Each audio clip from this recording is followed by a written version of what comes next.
Então já vamos começar. Essa aqui é a segunda apresentação do Diego e quem chegar atrasado pode ver a gravação dessa aula lá no YouTube. Diego, fica à vontade. Não, beleza. Eu vou fazer um reviewzinho rápido, né? Essa aula, eu acho que a ideia é seguir bem vamos dizer, essa apresentação mesmo, né, que é praticamente, bom, inteiramente copiado lá do livro, né, e do professor Yasser, né? Aí na próxima eu acho que a gente já começa a fugir um pouco, quando tiver a próxima aí, né? E ver algumas coisas mais fora, assim. Mas essa eu acho bem, uma apresentação muito boa. Ela é introdutória sobre o tema, né? E vou compartilhar aqui comigo. Foi? Ela é introdutória sobre o tema, né? Que a gente parou na última aula. E aí vamos dar segmento, né? Mas antes, vamos fazer um reviewzinho rápido, né?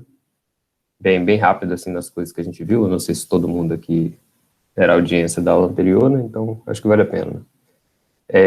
A gente falou algumas características, assim, né? Quando que é indicado você usar, por exemplo, aprendizado de máquina, né? Tipo, suas variáveis, de algum jeito, são correlacionados com o que você quer predizer, ou classificar, ou etc. Existe algum padrão, né? Nos seus dados, que você não consegue, tipo, matematicamente resolver aquilo ali, né? Você não conhece uma fórmula, um algoritmo, ou seja lá o que for, para resolver aquele tipo de problema, né? E que você tenha dado histórico, né?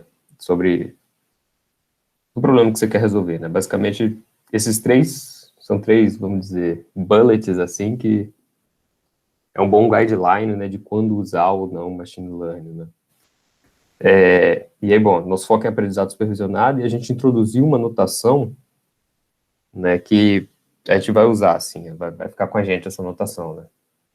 E aí, bom, a gente tem uma função f, né, a boa parte da discussão, né, que a gente vai ter, né, e a gente caracteriza essa função como sendo completamente desconhecida, né? Isso é uma boa premissa, né? Não fazer nenhuma... É como se fosse assim, a gente não está assumindo que F tem que ser uma coisa ou outra em ordem, né, para ser possível realizar esse aprendizado, né? A gente não está não estamos assumindo premissa nenhuma a respeito de F. F pode ser literalmente qualquer coisa, né? E isso é uma boa premissa, né? Caso contrário, a gente só conseguiria aprender se F fosse de um tipo ou de outro em particular, né? Então, assumir que F é completamente desconhecido é algo bom, né? E tipicamente na prática é isso que acontece, né? Quando você vai fazer um problema, sei lá, de regressão, de classificação, qualquer coisa assim do tipo, né, de aprendizado supervisionado, você não tem ideia de qual é a cara dessa função mesmo, né? Pode ser qualquer coisa, né? E você tem dados históricos a respeito do problema, né? A gente usou aquele exemplo lá da aprovação de crédito, né, onde cada X eram os dados de uma pessoa no momento da aplicação, cada Y era anos mais tarde, se aquela pessoa deu lucro ou prejuízo, né? E a gente discutiu o Perceptron, né, como exemplo, tá? Mas o objetivo era discutir um algoritmo de aprendizado, né, que ele tenta achar uma função G, né, que ele vasculha, vamos dizer assim, o conjunto de hipóteses de possíveis, no caso era possíveis perceptrons, né, tem vários conjuntos de pesos possíveis lá, né, então a gente vai vasculhar pelo aquele conjunto de pesos, né, que melhor se ajusta ao nosso dado, né, e vamos dizer e vamos entregar esse cara no final das contas, falando que ele provavelmente deve ser uma boa aproximação de F, já que ele fez um bom trabalho em todos os dados históricos, né? Eu acho que isso aqui ficou bem claro na última aula, não sei se ficou claro para todo mundo, né? E a gente introduziu o Perceptron, falando que vocês já viram várias aulas sobre Perceptron nessa altura, né? Você sabe que ele foi linearmente separável, ele converge, ele consegue terminar no conjunto de treino com 0 erros, né? E outras propriedades que vocês já conhecem, né? E a gente terminou com vamos dizer, uma notícia triste, né? Aula, né? Falando que isso é uma tarefa impossível, né? E né, tipo de unicamente determinar se o que você tem é F, né? Por exemplo, você pode treinar e, sei lá, com 1.000 pontos, 10.000 pontos, no ponto seguinte, né, no 10.001, né, quando que estava fora do seu treino, pode ser qualquer coisa, né? F para ele pode ser qualquer coisa, né? Você pode ter acertado os 10.000 no seu conjunto de treino, né? Porque existem infinitas funções que classificam esses 10.000 corretamente, né? E se comportam diferente no, sei lá, 10.001º, né? Ponto que vier, né? Então, e F pode ser qualquer uma dessas funções. Então, só olhando o conjunto de treino, eu escolhi uma, eu nunca vou saber se eu estou com F ou não, né? Então, essa tarefa é impossível, né? E isso vamos dizer, é uma não é a teoria de generalização em si, mas é uma introdução a ela que vai acabar levando até a teoria de generalização de verdade, né? Então, é aí que a gente começa a ver, e a discussão de hoje é inteiramente sobre isso, né? É de fato se o problema de aprendizado vamos dizer, resolvível ou não, é possível aprender ou não, né? Porque acertar os caras históricos, ninguém está interessado em predizer o valor para os novos caras que não estavam participando do meu treino, né? É para isso que a gente treina, né? Pega um monte de dado histórico para dizer se, sei lá, vamos liberar crédito ou não. É para quando chegar novos clientes, a gente usar isso que a gente aprendeu com o antigo, né? E se isso não for possível, né? Acabou, né? Acabou a disciplina, né? Pode ir embora. Bom, mas só um fluxozinho, né, de como é que a gente vai começar isso, né? A gente vai estudar um exemplo que não tem nada a ver, a princípio, com aprendizado, tá? A gente vai ver isso vamos dizer, num problema de brinquedo, né? Num toy problem, né? E a gente vai ver como é que funciona lá, e depois a gente vai fazer um mapeamento, né, do que nesse toy problem funciona com o problema de aprendizado, né. E aí depois a gente vai ter uma discussão legalzinha sobre isso, acho que vai ficar claro o dilema, né, ainda não é a teoria de generalização final, né, mas onde a gente começa a discussão, né. Então acho que é bacana ver isso aí. E é o problema que a gente vai, vamos dizer, estudar, que aparentemente não tem nada a ver com aprendizado, né, é justamente um problema de você ter sei lá, uma sacola, uma caixa, né, vamos chamar de caixa, né, que você vai colocar a mão nela e pegar uma amostra de moeda, sei lá, bolinhas, né, e, e, e nessa caixa aqui, né, existe uma proporção, né, de bolinhas vermelhas e bolinhas verdes, né, e a probabilidade de, sei lá, se for 60% vermelho, né, 0,6 vermelho, a chance de você pegar uma vermelha na amostra, né, a chance de pegar uma verde vai ser 40, né, o complemento, né, o que falta para 100%. Você não pegou uma verde, obviamente você pegou uma vermelha. Só que a brincadeira que a gente vai fazer é que esse cara aqui, para todos os propósitos, é fechada essa caixa, né, apesar da gente estar vendo no slide, a gente não tem a menor ideia do que está lá dentro, tá? Só que você pode, sei lá, botar a mão lá dentro e tirar uma amostra, né? Nesse caso aqui eu acho que tem 10, né? Você vai tirar uma amostra lá dentro e vai olhar a sua amostra, né? Você vai ver sua amostra, né, a proporção de verde e vermelho, né, de vermelho, né, no caso aqui, né, que contém na sua amostra, tá? E essa que é a ideia. Então, a proporção de bolinhas vermelhas nesse vaso aqui, né, nessa caixa, ela é desconhecida, você não sabe, você não contou tudo, você não sabe, é completamente desconhecida, a caixa é fechada, né? A única coisa que você pode tentar fazer para estimar esse valor é tirar uma amostra e olhar sua mão, né, vamos dizer assim, né? E aí, assim, o que a gente quer aprender, né, o que a gente vai tentar estimar é qual é a probabilidade de você pegar, por exemplo, qual é o percentual de bolinhas vermelhas em relação de verde, né? Qual é essa probabilidade aqui, né? É isso que a gente quer estimar, e isso é completamente desconhecido para a gente, né? E aí, isso vai fazer um paralelo, já não é, a esse ponto não é mais nem spoiler, né? Mas isso vai fazer um paralelo com nossa função f, tá? A função que a gente quer estimar também é completamente desconhecida, né? Do mesmo jeito que a probabilidade de... Você não conhece qual é a probabilidade de pegar uma bolinha vermelha, né? Bom, esse que é o setup, assim, vamos dizer, do experimento, né? Uma coisa importante é que essa probabilidade é fixa, vamos dizer assim, né? Por exemplo, o fato de você ter pego uma bolinha vermelha, tipo assim, não diminui, a próxima continua com a mesma probabilidade, a próxima com a mesma, de 60%, não diminui o fato que você está tirando bolinhas vermelhas, né? E aí existe dois jeitos de pensar isso. Ou tem infinitas bolinhas aí dentro, tirar uma não afeta em nada, ou depois que você tira a sua amostra, você olha, você devolve ela. E aí a próxima amostra tem exatamente a mesma chance, né? E aí, bom, o que a gente quer saber... Tá, essa notação eu vou matar os caracteres gregos aqui, porque eu acho difícil ficar falando mi e nu, né?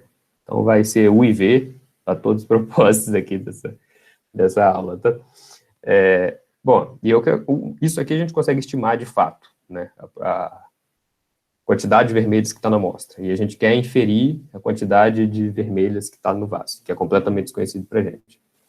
Tá? Bom, acho que é claro o experimento. E aí, é meio que a mesma questão que a gente estava colocando sobre F, tá? Só que num contexto muito mais simples, né? Por exemplo, a proporção de bolinhas vermelhas na amostra, né? Diz alguma coisa sobre o que está aqui dentro? Não, não diz. Estritamente não diz, né? Por quê? Eu posso ter um jarro aqui, uma caixa com 90% verde, mostly green, né? Quer dizer, 90% vermelho, imagina aqui que 90% seja vermelho, mas você colocou a mão, tirou a amostra, olhou para sua mão e é tudo verde. É possível, né? Então, o fato, né? Sim, eu não posso afirmar com certeza, né? Eu nunca vou poder afirmar com certeza que a proporção que eu estou vendo aqui é de algum jeito, vamos dizer, tipo, eu não posso afirmar com certeza é uma palavra forte, né?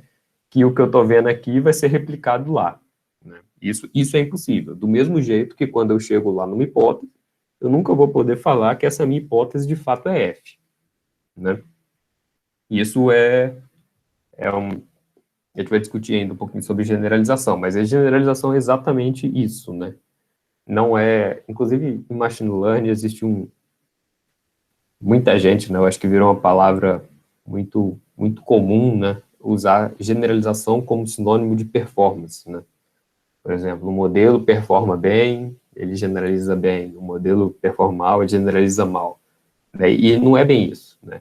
Generalização é o comportamento que eu vejo numa amostra é replicável para a população, né? Então, por exemplo, se eu vejo aqui na minha amostra que tem 30% vermelho, né? E aí, se na minha população for 30% vermelho, isso é uma boa generalização, né? Mesmo que o resultado seja ruim, né? Por exemplo, se eu faço uma amostra pergunto como algumas pessoas vão votar, 1.000 pessoas, como é que vão votar aqui no Espírito Santo? E aí pego lá, 50% voto em um, 25% em outro, e etc. Né? Se isso puder, vamos dizer, sair daquele conjunto específico de amostra e da sua população produzir um resultado muito parecido com aquilo da sua amostra, isso é uma boa generalização, né? O que eu estou querendo dizer, né? Se tiver um modelo que na amostra acerta 60% e lá fora acerta 60%, né?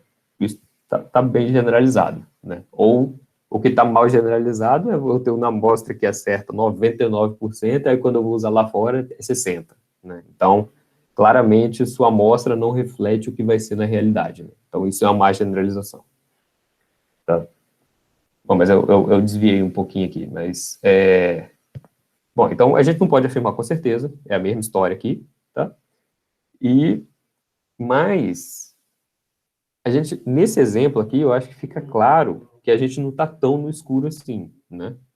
Porque, por exemplo, embora eu não possa afirmar com certeza, qual é a chance, né, de eu colocar a mão aqui nessa caixa, tirar, sei lá, 200, 300 bolinhas, né, e vir muito diferente da distribuição que tem nessa caixa aqui, né?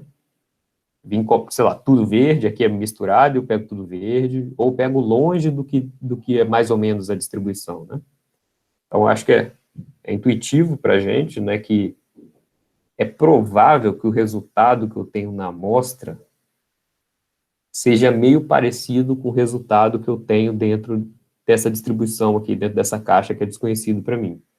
Especialmente, claro, se eu tirar uma bolinha ou duas bolinhas, não quer dizer muita coisa, mas se eu tirar, sei lá, 1.000, 2.000, se eu tirar muitas bolinhas daí, a probabilidade é que é bem provável, né, que o que eu estou vendo na amostra aqui deve ser muito similar à distribuição que está aqui dentro, né? Eu acho que isso é um pouco intuitivo, né? Embora eu nunca possa afirmar com certeza, né, existe uma probabilidade grande, né, do que eu ver aqui, a fração de vermelho que eu ver aqui, né, V, ser parecido com o de vermelho que existe lá, que é completamente desconhecido para mim, e é o que eu quero descobrir, né? Então, assim, sim, né, diz alguma coisa, não é determinado, fixo, e eu posso afirmar com certeza, né, mas é provavelmente um vai ser próximo do outro, né? E aí esse provavelmente entra um pouquinho de estatística, mas a gente não tá, vamos dizer, tão no escuro assim, né, como, sei lá, não posso fazer nada, acabou, tchau, né?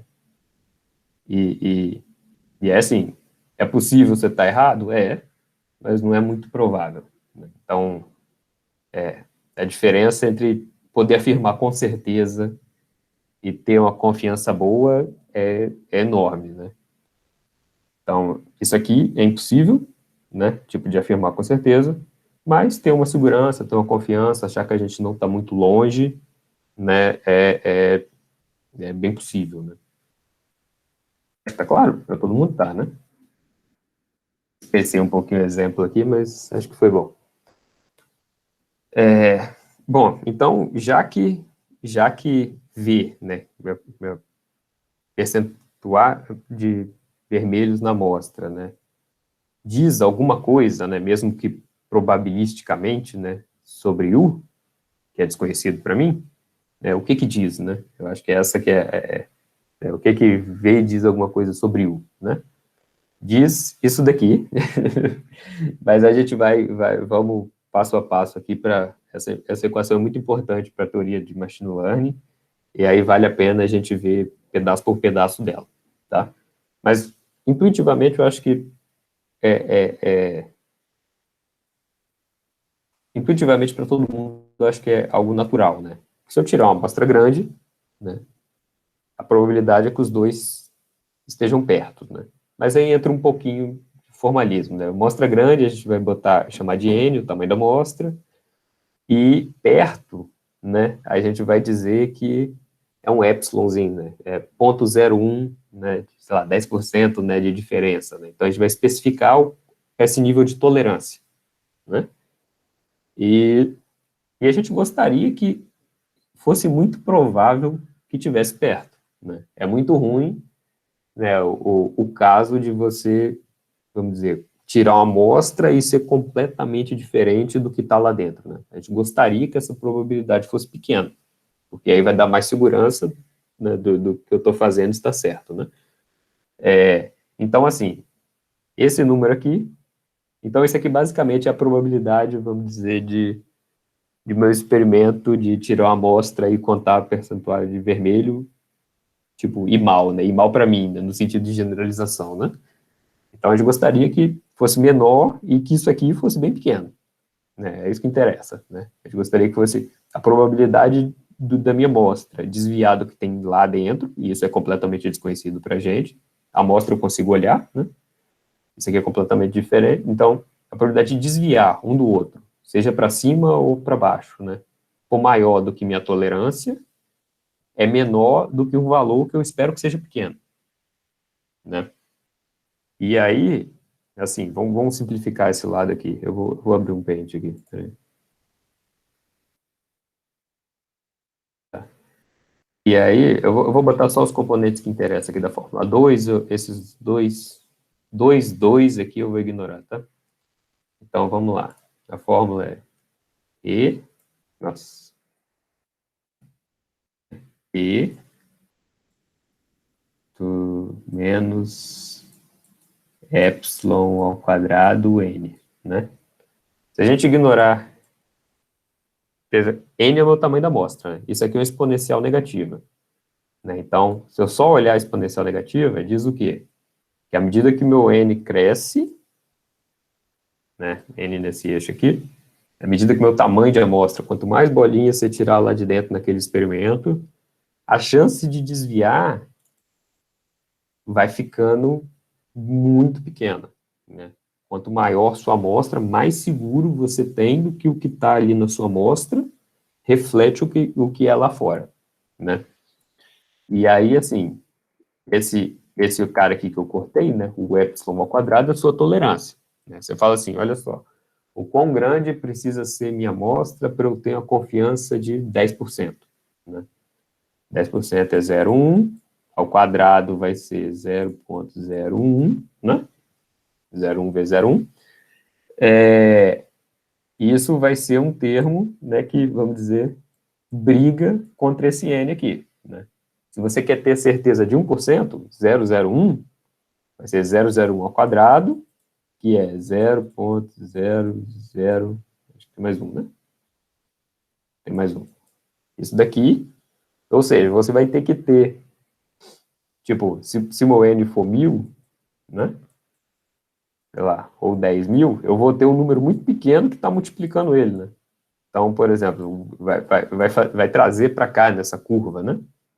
Então, mas isso é extremamente intuitivo, eu só estou colocando aqui para explicar a fórmula, né? Mas é totalmente intuitivo. Você quer ter muita certeza, certeza com a margem de 1%, tira uma amostra enorme, né?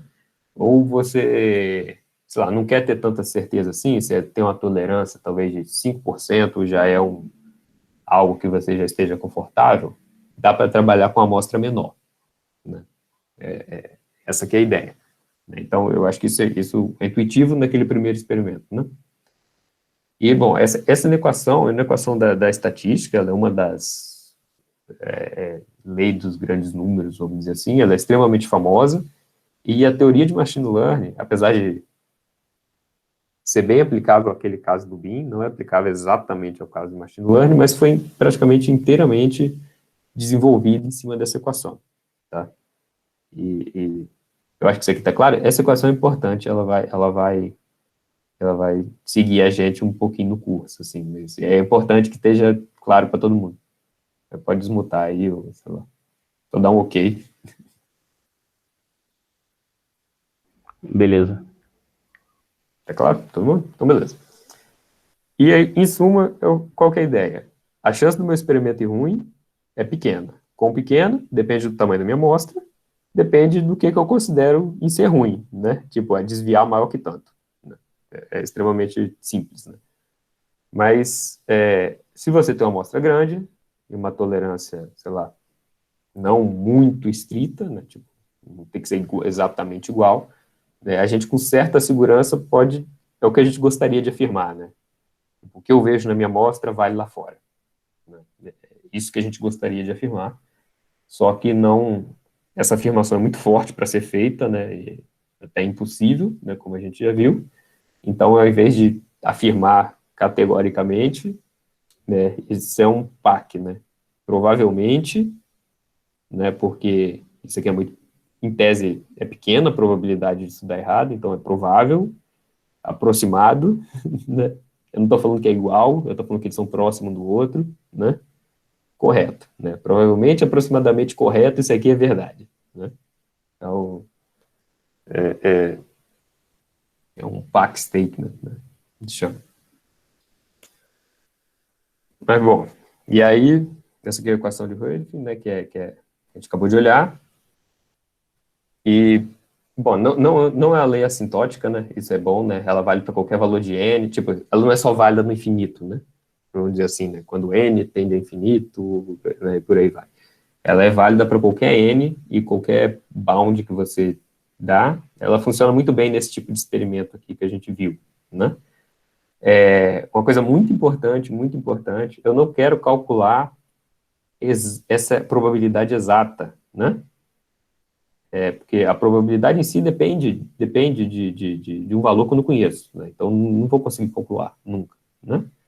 Mas eu não estou interessado nela exata, eu quero, vamos dizer, um limite superior para ela, né? Eu quero, a probabilidade é no máximo isso, ela é menor do que isso aqui, né? Então, tipo, é um limite, que a probabilidade é menor que isso. Se for um pouquinho menor ou muito menor, para mim não interessa, né? A gente está só limitando, né? E a parte legal é que esse limite não depende do valor que eu não conheço, né? Porque se aparecesse U aqui do lado dessa forma, né, a gente ia estar, vamos dizer, em maus lençóis, né? Porque para calcular a probabilidade de eu desviar de um valor que eu não conheço, depende do valor que eu não conheço, né? E aí você não vai conseguir sair do lugar, né? Mas então a gente consegue ter um limite, né? Um bound, né? Vamos dizer assim, uniforme, né? Falando, olha, a chance de você estar errado é menor do que tanto e não depende, né, da quantia que eu não conheço específico, né? Isso é bom, né? E aí, isso que a gente já falou, existe um trade-off, né? Quanto maior o N, menor pode ser meu epsilon para ter o mesmo nível de garantia, né? Se eu quero um epsilon pequeno, eu preciso ter um N grande para ter, né, para garantir, né, aquele nível, e por aí vai. Ou se você diminui um e diminui o outro, o que piora vai ser a probabilidade em si, né? A sua segurança, né? Por exemplo, se eu diminuo o meu N e continuo com o meu mesmo epsilon, né? O que vai diminuir é o bound, né? Em vez de ter, sei lá, 0,1% de segurança, eu vou ter 10% de segurança, né? Que a probabilidade de ser menor, né? E aí, isso aqui, tipo, sobre causalidade, causa e efeito, etc. Bom, eu acho que ficou claro o exemplo para todo mundo. Até aqui ficou claro? Para mim tá ok. Convenceu que isso aqui faz sentido, nesse exemplo que, em tese, não tem nada a ver com o problema de aprendizado, um cenário à parte aqui que a gente está exercitando, né?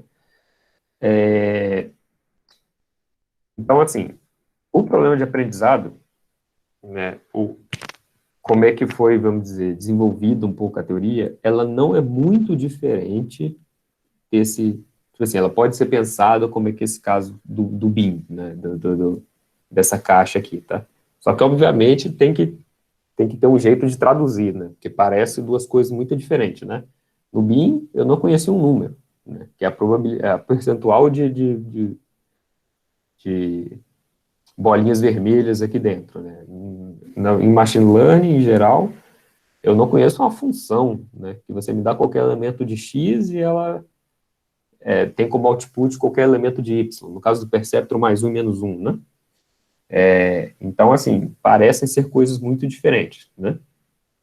Só que a interpretação, ela é mais ou menos o seguinte, né? Como é que a gente vai fazer um mapeamento, tá? E aí é importante frisar que é impossível de se fazer isso aqui na prática, beleza?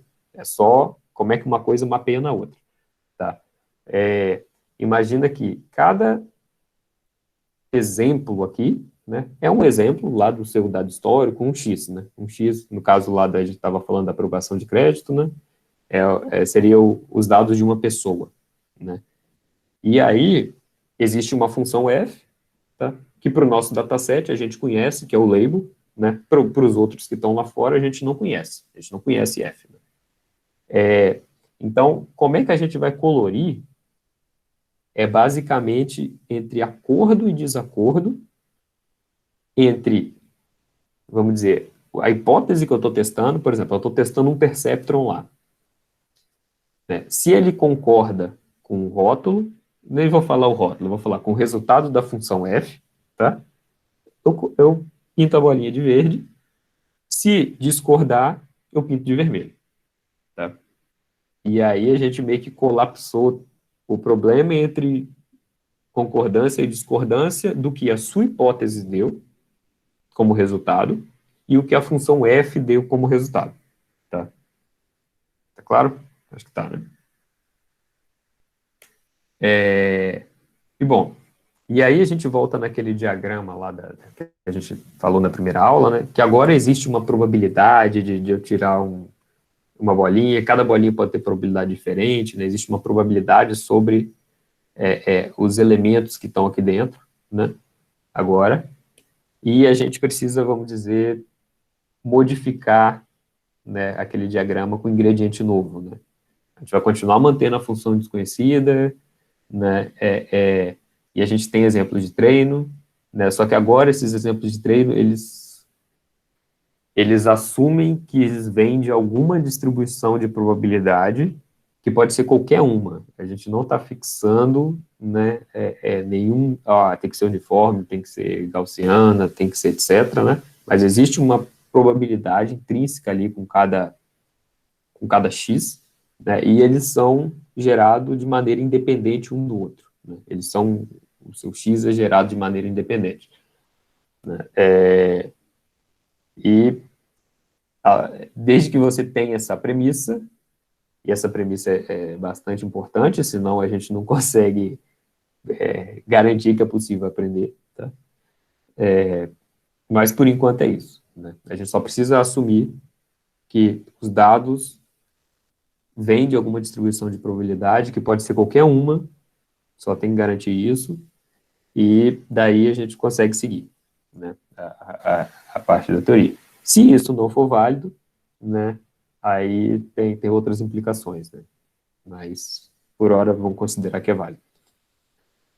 E bom, e o que a gente assume que essa caixa a gente vai dar um nome próprio para ela, mas acho que não é difícil já de imaginar essa altura, é tudo que não estava no seu dado histórico, né? O que a caixa são todos os exemplos possíveis, né? Se eu vim aqui no Perceptron, isso daqui é minha amostra, né?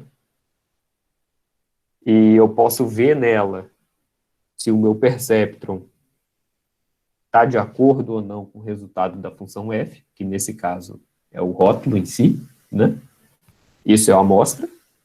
E todos os outros pontos possíveis aí nesse plano é o que está dentro da caixa, né? A gente não tem menor ideia, tá? De qual o resultado do F, a gente não conhece F, né? Tipo, F, tipo assim, a função F poderia ser isso aqui, por exemplo, né? Mas, supondo que F seja isso aqui, né?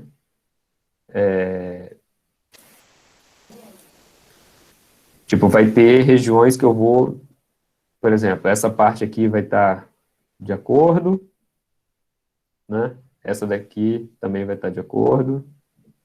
Não vou arriscar, quer dizer, já era, tá tarde para não arriscar, mas...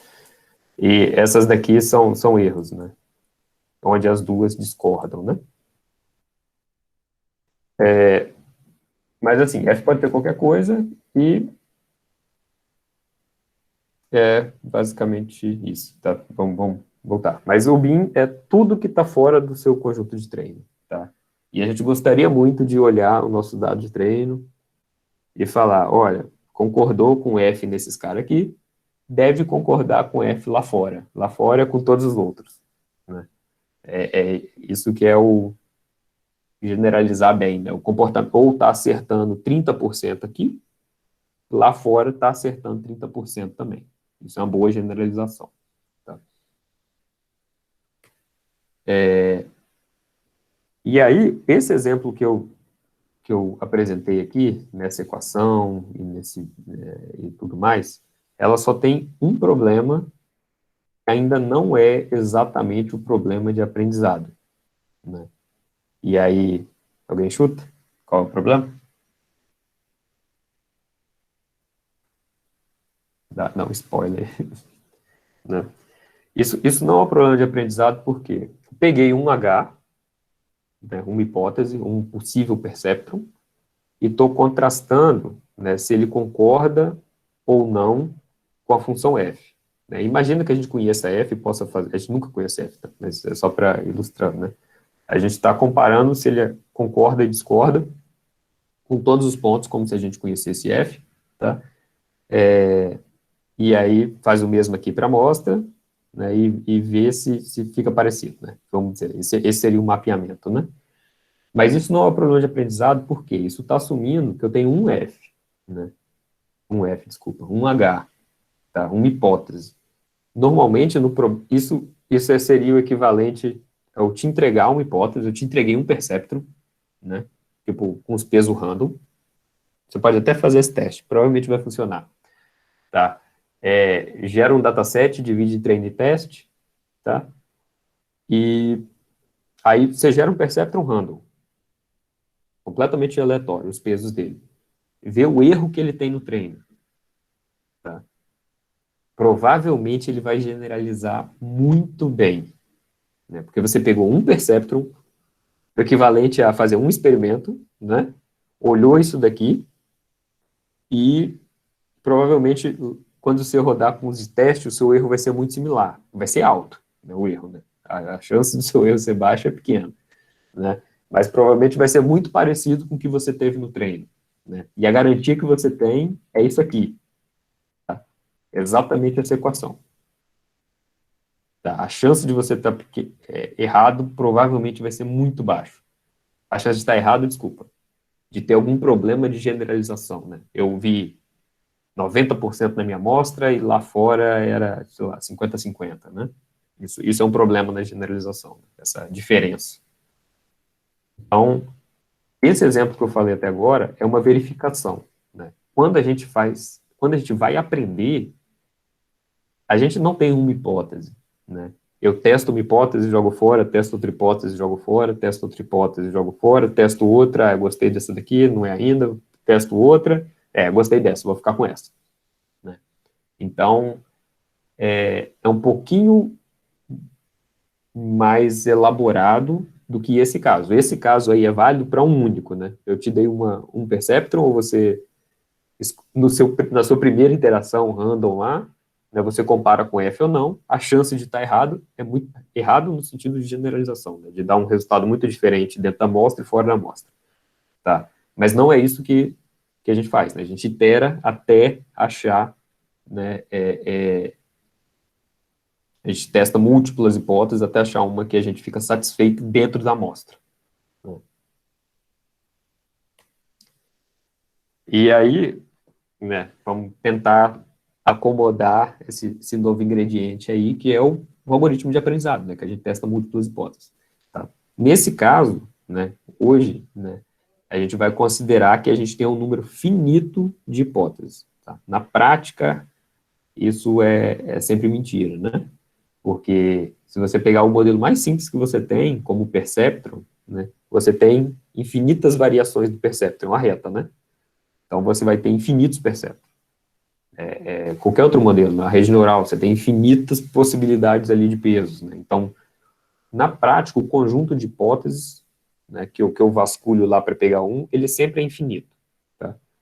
Mas, por simplificação, né, hoje a gente vai considerar que tem, sei lá, dentro a hipótese 7, né, do conjunto de hipóteses, vamos considerar que tem, sei lá, 10, 20, né, 30, assim, um número finito só, e eu tenho que escolher entre um deles qual que é o melhor, qual que se ajusta melhor aos meus dados de treino, né, e vamos ver como é que isso afeta a generalização. Então, é uma premissa irrealista. Eventualmente, a gente endereça o caso quando for infinito, tá? Mas, para começar a discussão, é legal assumir que é finito, né? Que a gente tem infinitos números de elementos no conjunto de hipóteses.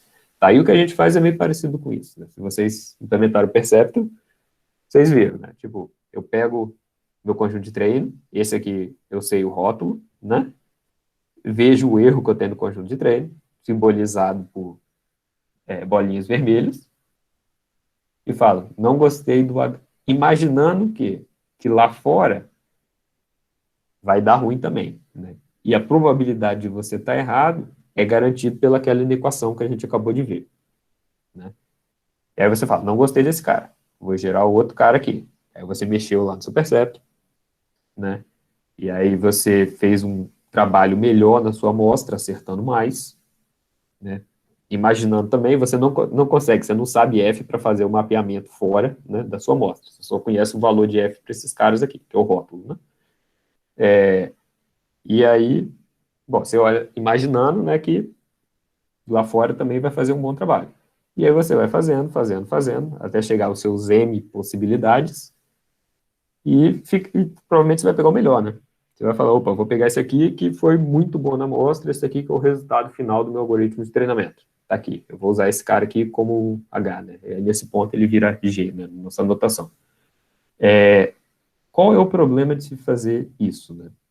É que, por exemplo, esse cara aqui, vamos botar que a chance da inequação falhar, a generalização falhar, é de, sei lá, 1%, né? E esse cara aqui tem 1% de chance de estar errado, né? De falhar aquela condição lá da generalização. Esse aqui também tem 1% de chance de estar errado. Esse aqui também tem 1%, esse aqui tem 1%. Então, a chance geral de eu encontrar algum erro no processo acaba ficando grande, né? Acaba ficando bastante provável de eu achar um cara que vai muito bem na minha amostra, mas generaliza muito mal, né? E a gente vai ver um exemplinho mais claro, né? Mas, bom, eu praticamente expliquei aqui, né? Mas tinha um slide aqui preparado justamente para trocar os nomes, né? O V é o erro que eu tenho na minha amostra, com a minha hipótese atual, né?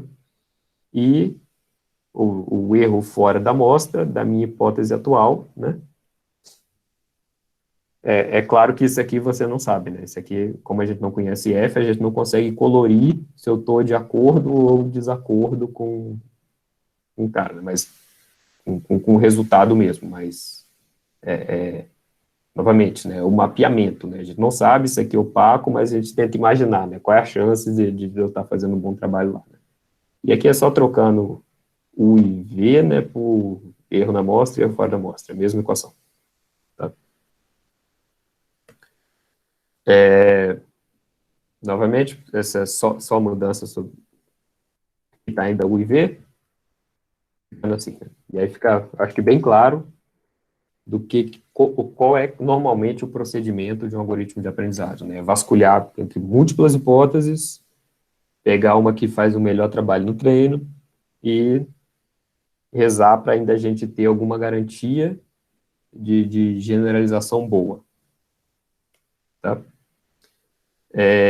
E aí, bom, fizemos múltiplos bins e tudo mais, mas só tem um problema, né? Que eu acho que eu já falei, né? Que a equação de Röding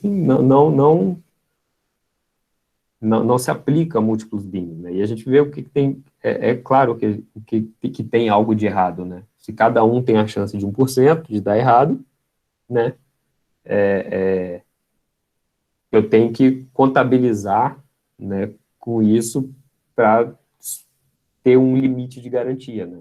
Mesmo que cada um individualmente tenha uma chance pequena, né, a minha chance no total, né, vamos dizer, ela é diluída à medida que aquele M lá, que é o número de hipóteses, aumenta, né? E aí tem uma ideia muito similar também, tá? Por exemplo, se você pegar uma moeda, é uma moeda, tipo, honesta, né? E jogá-la 10 vezes, né? A probabilidade de você conseguir, tipo, 10 caras, né, é de meio vezes meio vezes meio vezes meio vezes meio, né? 1 sobre 2 elevado a 10, né? Que dá 1 sobre 1024, né? Que é mais ou menos 1 sobre 1000, né? 0,1%, né? A chance de você fazer um experimento e conseguir 10 caras, né? Então é uma chance bem pequena, né?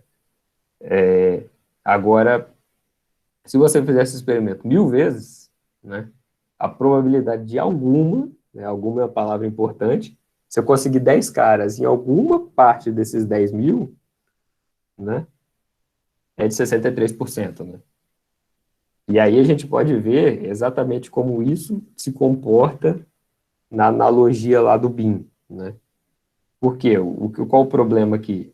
Né? É que eu testei demais, né? Vamos dizer assim, né? Eu testei até achar um que ajusta perfeito, né? Esses 10 aqui é para ser equivalente às 10 carinhas aqui, né? Consegui 10 caras, tudo verde, achei o exemplo perfeito na minha amostra, mas a chance de eu furar lá a minha garantia, né? Como eu testei tanto, passa a ficar alto, né? Porque mesmo cada uma tendo uma chance pequena, como eu testei demais, né? A chance de alguma dar problema, alguma falhar nesse teste, né? Vamos dizer, aumenta bastante, né? E aí, bom, se tratando de problema de aprendizado, eu acho que esse que é o dilema, né? Então, como nesse caso é uma moeda, né? Todos os exemplos que não estão na sua amostra é completamente cara e coroa aqui, né? É 50-50, né? O IAUT, né? Não importa a regra que você faça, lá fora você vai acertar 50% e errar 50%, né? Mas o problema é isso, né? Eu crio uma regra aqui, falar, acertou, legal. Imagino que lá fora está legal, né? Então, beleza, vamos procurar mais hipóteses. Crio outra regra, né? Lá fora, isso aqui piorou um pouco, então lá fora deve estar ruim. Não gostei. Então eu posso continuar procurando, até eventualmente conseguir 10 caras. E aí eu criei lá, tipo, meu classificador, que acerta tudo perfeitamente na minha amostra de treino, que eu vasculhei bastante até achar ele, né? E a- pensando, né, que, tipo, eu acertar aqui significa que algo vai dar lá. Então, essa garantia, né, tipo assim, o quão seguro você é, né? Pô, eu acertei no meu treino todo com um conjunto de hipóteses muito pequeno. Então, a chance de você continuar performando assim, né? A chance da generalização, vamos dizer, falhar, né, para dados fora da amostra é pequeno, né? Porque você começou com um conjunto pequeno de hipóteses, né? Olhou ali, já pegou o melhor deles. Então, como tem poucos bins e cada um tem uma chance pequena individualmente de falhar, né? Você pode garantir, olha, falou, estou bem seguro que meu modelo vai performar bem lá fora, né? Ou se eu tenho muitos bins, eu vasculhei demais até achar uma que faz o trabalho perfeito, né? É um conjunto de hipóteses muito rico, M é muito grande nesse caso, né? A chance de algum falhar na generalização passa a ser alta, né? E aí você chega a um cenário que você consegue, não é difícil achar um classificador, né? Naqueles exemplos que estão lá no final da aula, né, passada, né? Que fazem um exemplo totalmente não linear e tudo mais, né? Que com certeza se ajusta muito bem à amostra, né? Mas a chance de ser, daquilo ser a regra real e tudo mais, você não tem garantia, né? Pode ser que seja. A questão não é que se ajustar é ruim ou mal, né? Só que você passa a ficar no escuro. De tanto que você olhou, era provável que você achasse alguma coisa. Então, o fato que você achou não significa muito, né? Já que era provável, né? Agora, se eu faço um experimento da moeda e consigo 10 caras em um experimento, como era muito improvável, né? A analogia é essa, né? Era muito improvável de eu conseguir com um experimento, o fato que eu ter conseguido é relevante, né? Provavelmente essa moeda é viciada, né? Vamos dizer assim. Então, acho que essa que é a ideia, né? E, e aí, só ajustando a equação, hoje vai acabar até cedo, hein? Ajustando a equação, né? Então, como é que ficaria, né, no problema de aprendizado mesmo, né?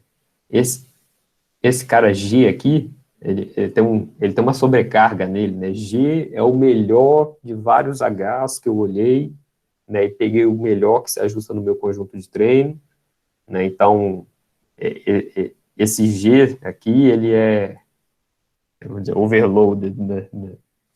E, e aí, bom, o que que G é, né? A probabilidade da generalização dar errada com G, né? Por exemplo, a probabilidade de dar errado com a primeira hipótese, ou com a segunda hipótese, ou com a... O G é um desses caras aqui, né? Ou com a enésima hipótese, né? Então, se acontecer um azar, vamos dizer assim, né, com algumas dessas hipóteses, provavelmente você vai escolher ela como sendo a melhor, a mágica que acerta tudo, né, e declarar que ela é seu G, né, porque ela está acertando tudo na sua amostra, né.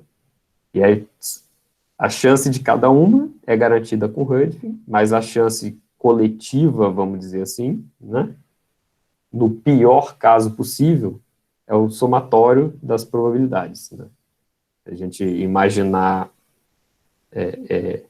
que elas são disjuntas, né? Por exemplo, uma tem 3% de chance de dar errado, a outra também tem 3%, mas não existe um overlap, né? Então a gente pode meio que somar, né? Vamos dizer assim. Então essa é a pior premissa possível, né?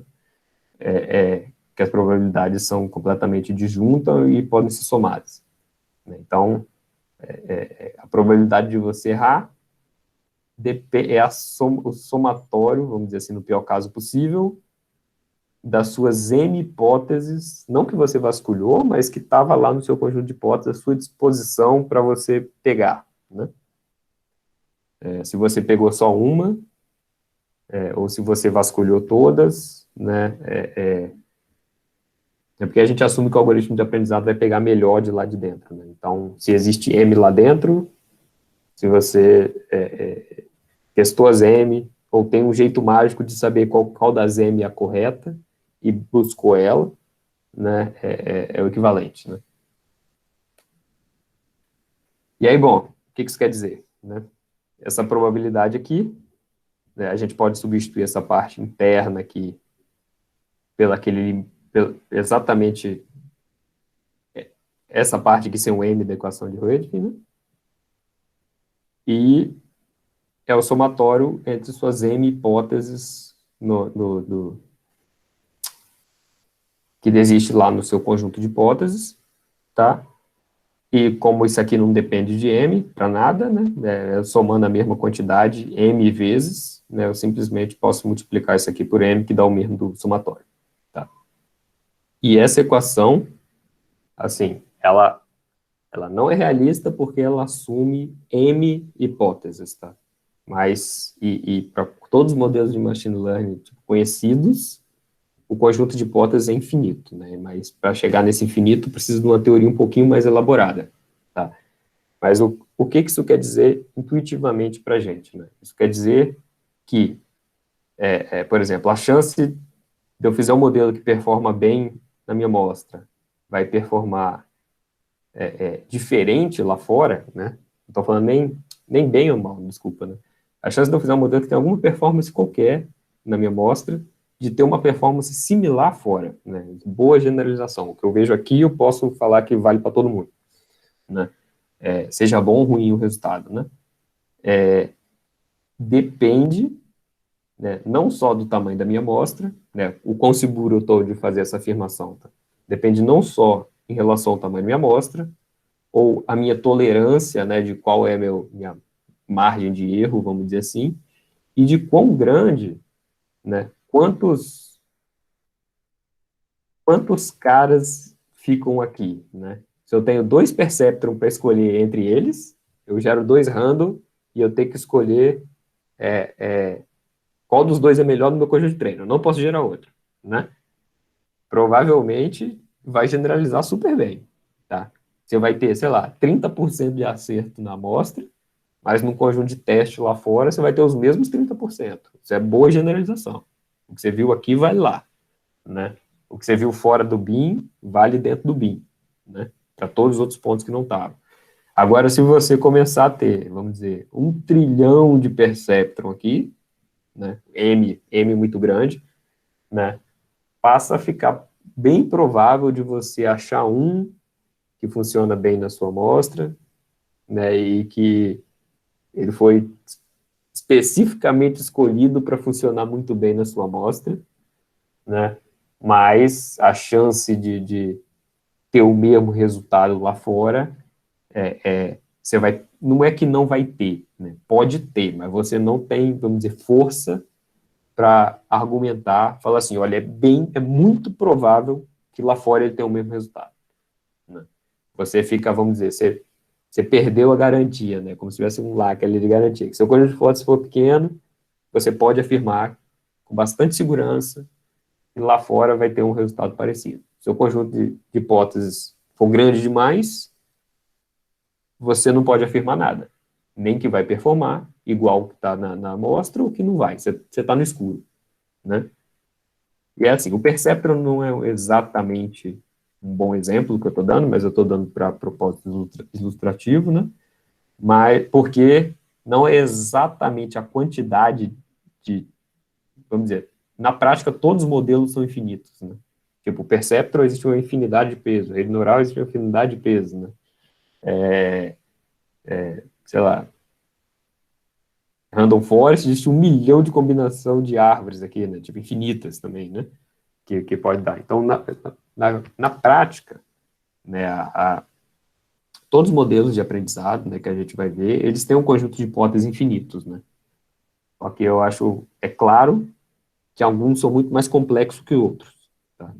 Então, a gente vai depois ver uma medida, vamos dizer, de complexidade do conjunto de hipóteses, um pouquinho melhor do que a quantidade de exemplos, né?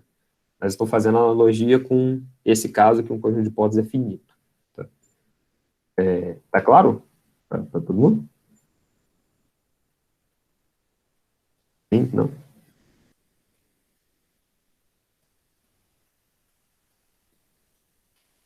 Bom, é isso, é isso. Eu acho que esse aqui é o resultado, vamos dizer, final, tá? É uma aula bem teórica, bem viajado mesmo, tá? Mas é daí que surge a teoria de generalização, né? A teoria do Vladimir Vapnik e Andrei, Alexei, não sei, Chervonex, né?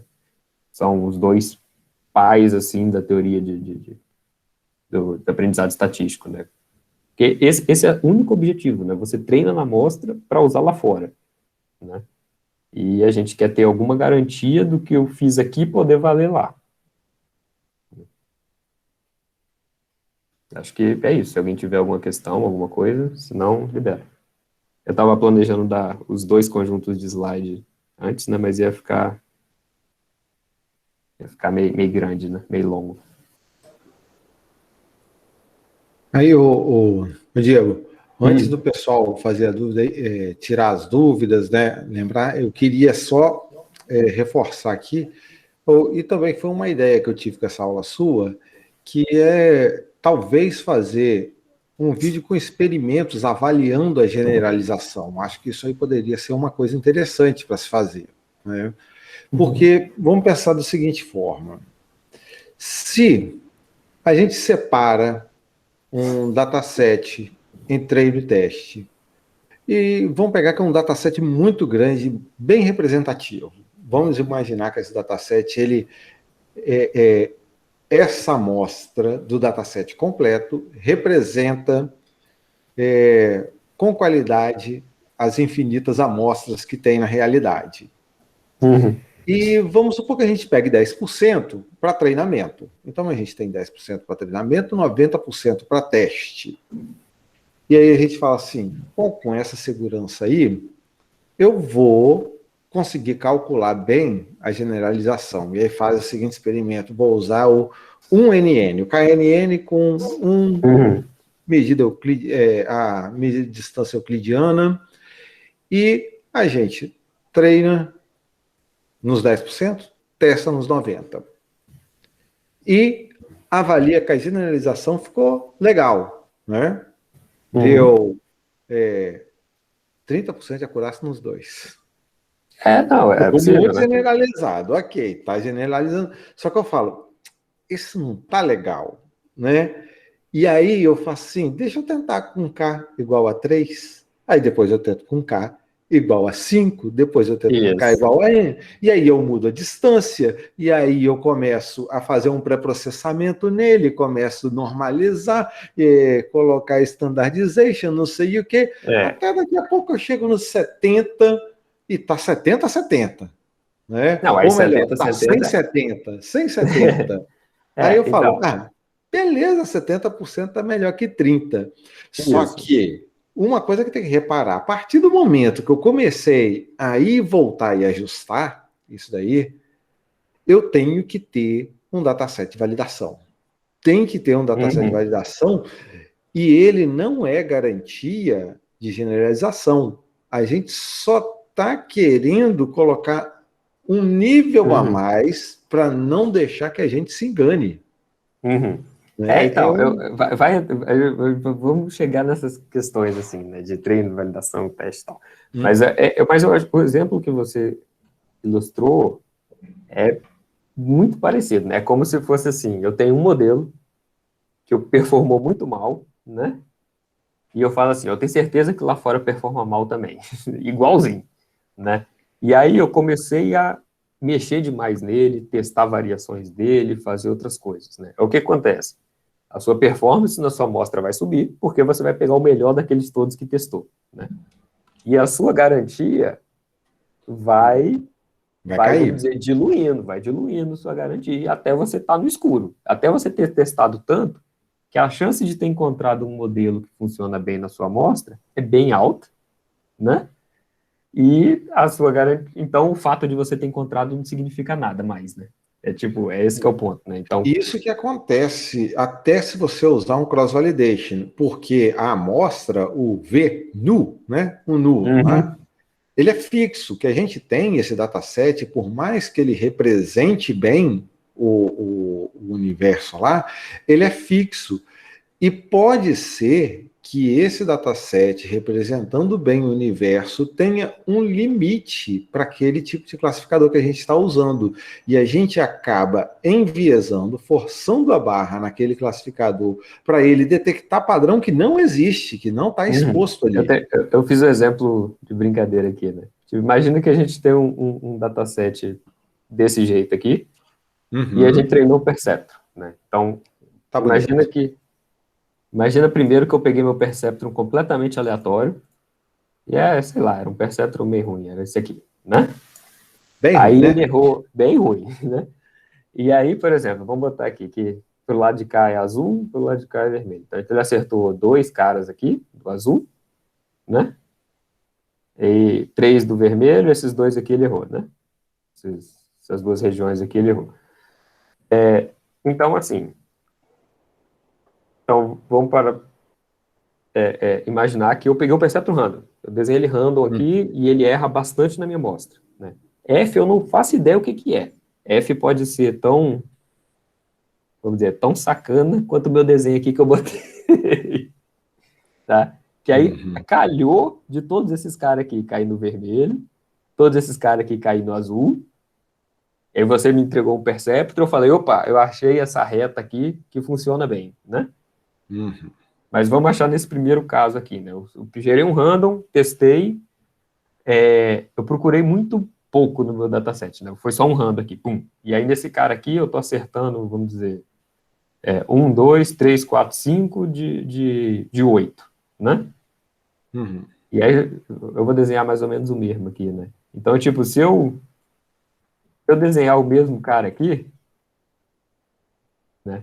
Provavelmente para os outros caras aqui, eu vou ter uma performance mais ou menos 5 de 8 também, né? Mais ou menos, né? Tipo, eu não otimizei ele para o meu dado, de jeito nenhum, né? Porque eu peguei o primeiro random, né? Então, provavelmente F pode ser qualquer coisa que for, tá?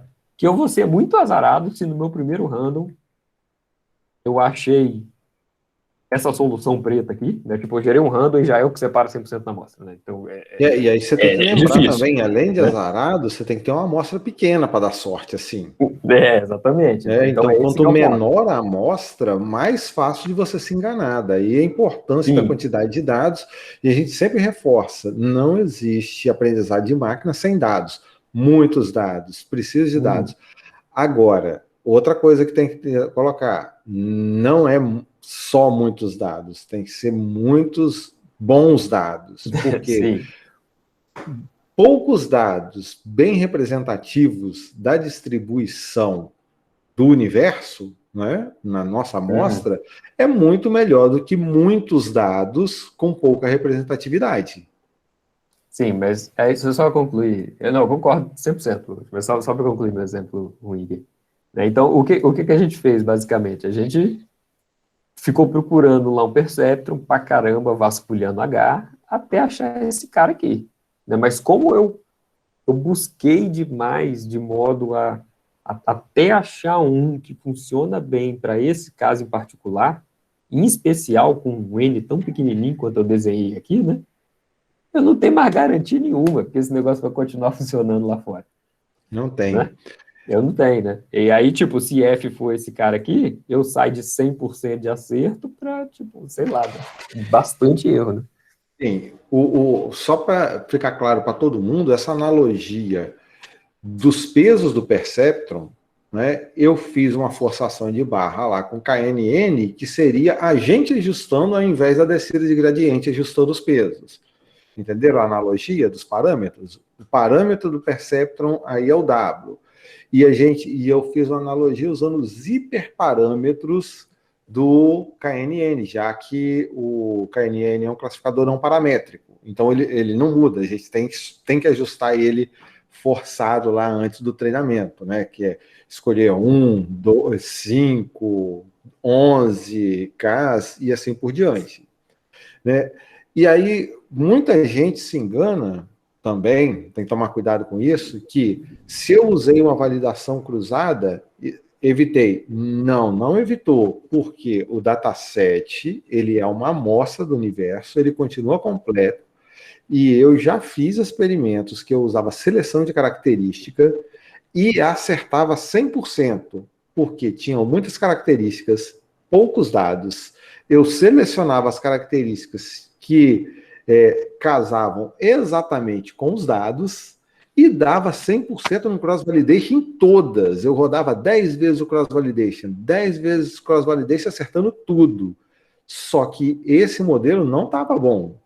Ele estava só me enganando, porque aquela amostra que eu tinha era finita, era um grupo. Nesse exemplo, olhando aqui, né, bom, tipo, sem avançar as aulas, né, o que você está falando é tipo assim, eu tinha um modelo muito complexo, M muito grande, vamos dizer assim, né, assumindo que finito seja uma boa aproximação aí, né, eu tinha um M muito grande, um M muito pequenininho, né, então a chance de eu achar um cara que desvia aqui demais é boa, né? Eu tinha uma amostra pequena, N pequeno, um modelo complicadão, M grande, né?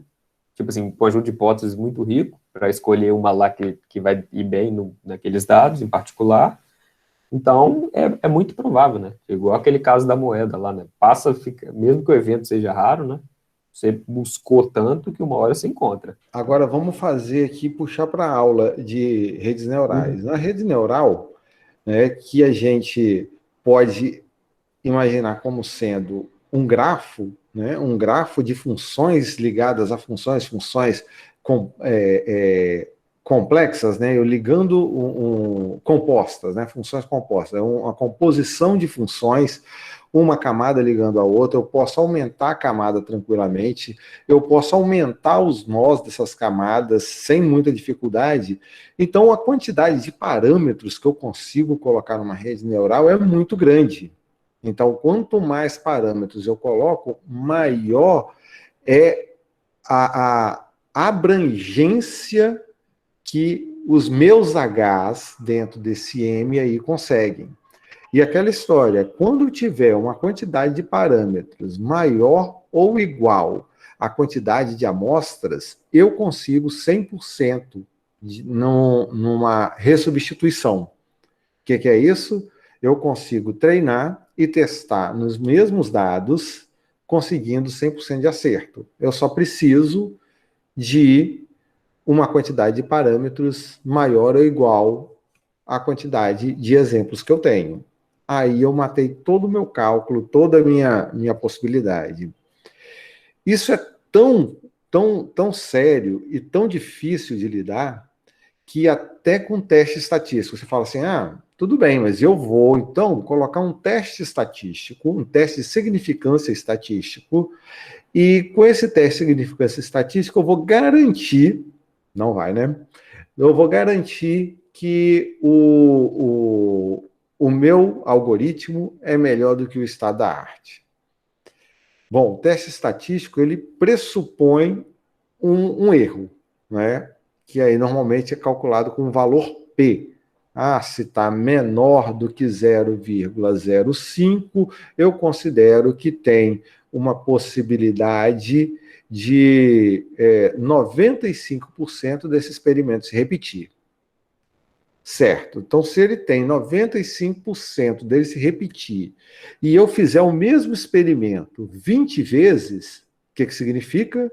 Que uma dessas 20 vezes ele tem chance de falar que tem significância sem ser significativamente melhor.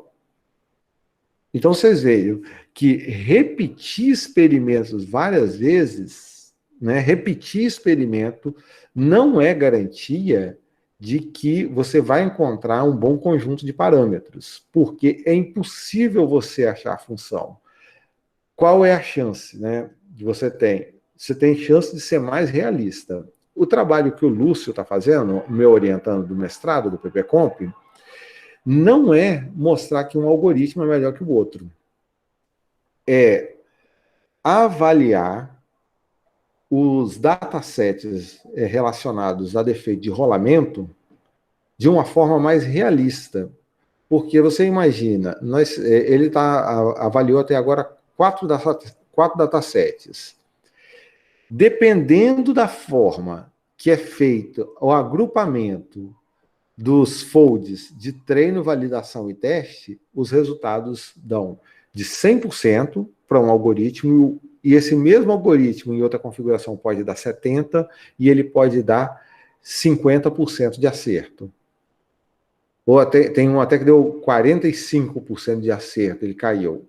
Então vocês imaginam assim, eu estou usando aqui um classificador muito bom, deu 100% de acerto. O que isso significa? Depende. Tem que olhar como esse experimento foi feito, como está essa distribuição, qual é a quantidade de dados que você tem, para daí começar a analisar, ver se essa estrutura vai se repetir, né, na verdade.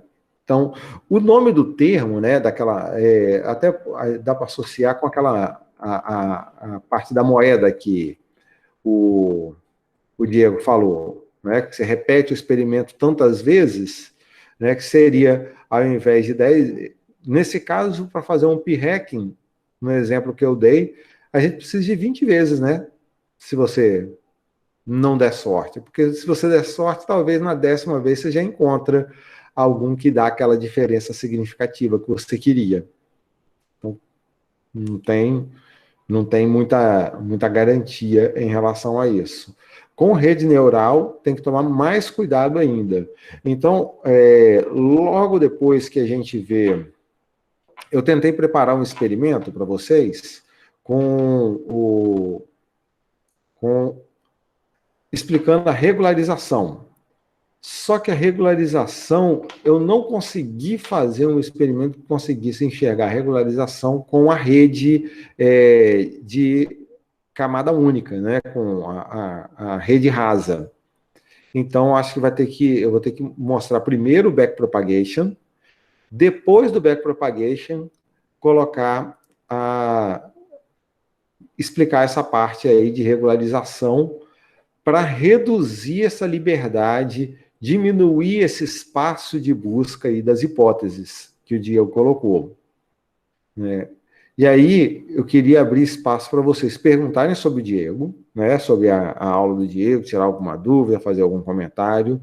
E logo depois, eu queria saber se ficou alguma dúvida, se tem alguma crítica, se tem alguma sugestão para eu gravar, e principalmente a respeito do último vídeo, que foi a visualização da importância da taxa de aprendizado, principalmente usando lá o custo Adaline, né? Então, queria dar esse tempo para vocês aí. Se alguém tem alguma dúvida, algum comentário, aproveitar para comentar aí com o Diego, ou se não, já da parte lá dos vídeos.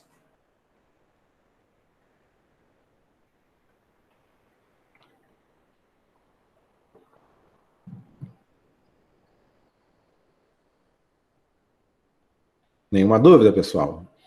Então, vou fazer o seguinte, eu vou parar a gravação, essa gravação vai ser colocada lá no YouTube, e quem quiser fazer uma pergunta fora da gravação, só continuar na sala. Até mais, boa noite para quem não vai continuar.